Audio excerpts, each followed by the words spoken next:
ایک آڈیو میں حضرت واصف علی واصف رحمۃ اللہ نے بڑے پیارے طریقے سے یہ بات سمجھائی ہے کہ فیصلہ کرو کہ پہلے یہ فیصلہ کرو کہ تمہارا محبوب کدھر ہے.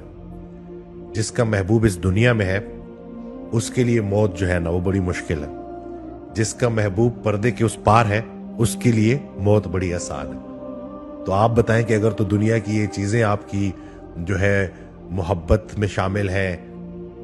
قرآن کی ایک آیت ہے کہ یہ جو دنیا کا سامان ہے یہ چند دنوں کا ہے، اس کا مفہوم ہے یعنی کہ آپ جو کچھ بھی اکٹھا کر رہے ہیں یہ سب آپ نے چھوڑ کے جانا.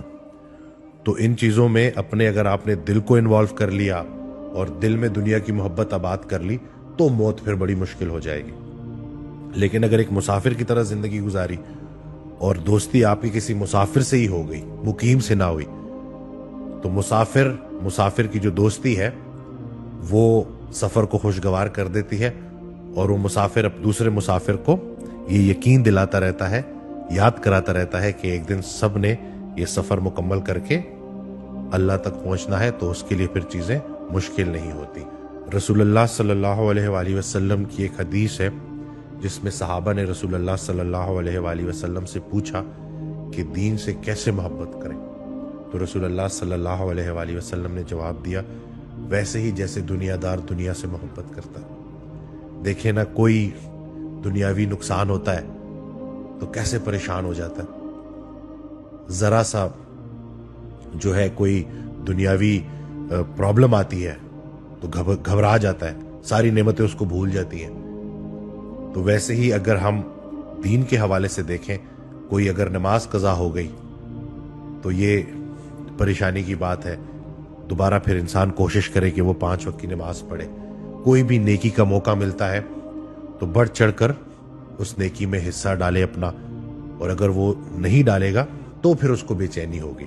یعنی کہ جو دنیا دار کی انگزائٹی ہے وہ یہ ہے کہ مال ختم نہ ہو جائے، اور جو دیندار ہے اس کی انگزائٹی یہ ہے کہ جو اللہ نے مال دے دیا ہے یہ جو ضرورت سے زیادہ ہے کسی کا حق ہے تو اب اسے لوگوں تک پہنچانا ہے. تو یہ نہیں کہ دونوں کی انگزائٹی، مال دونوں کے پاس ہے، لیکن جو دنیا دار ہے اس کی انگزائٹی یہ ہوگی کہ یہ خرچ نہ ہو جائے، اور جو دیندار ہے اس کی انگزائٹی یہ ہوگی کہ یہ ابھی تک میرے پاس پڑا ہوا ہے تو اس کا بھی اللہ مجھ سے سوال کرے گا، تو اس سے پہلے کہ یہ میرے پاس پڑا رہے اس کو خوشی خوشی لوگوں میں تقسیم کر دوں اور اللہ کے بندوں کی خدمت کروں اسی مال سے. ابھی ریسنٹلی میں ایک آڈیو سن رہا تھا حضرت واصف علی واصف رحمۃ اللہ علیہ کی، تو ان سے کسی نے سوال کیا کہ صحیح راستہ انسان کیسے ڈھونڈے.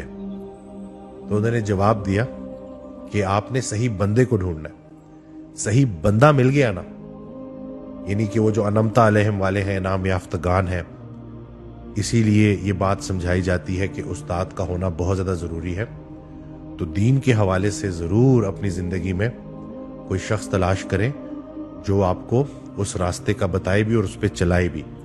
اور ہر انسان کا اپنے رب سے اپنا ایک تعلق ہے، اور وہ بالکل اس میں کوئی جو ہے شک و شبہ نہیں ہے. اپنے اس تعلق کو اپنے رب سے سٹرونگ کرنا ہے، اپنے تعلق کو. لیکن اس کے ساتھ ساتھ اگر کوئی استاد آپ کو سمجھانے والا ہو، بتانے والا ہو، سکھانے والا ہو تو زندگی بڑی آسان ہو جاتی ہے.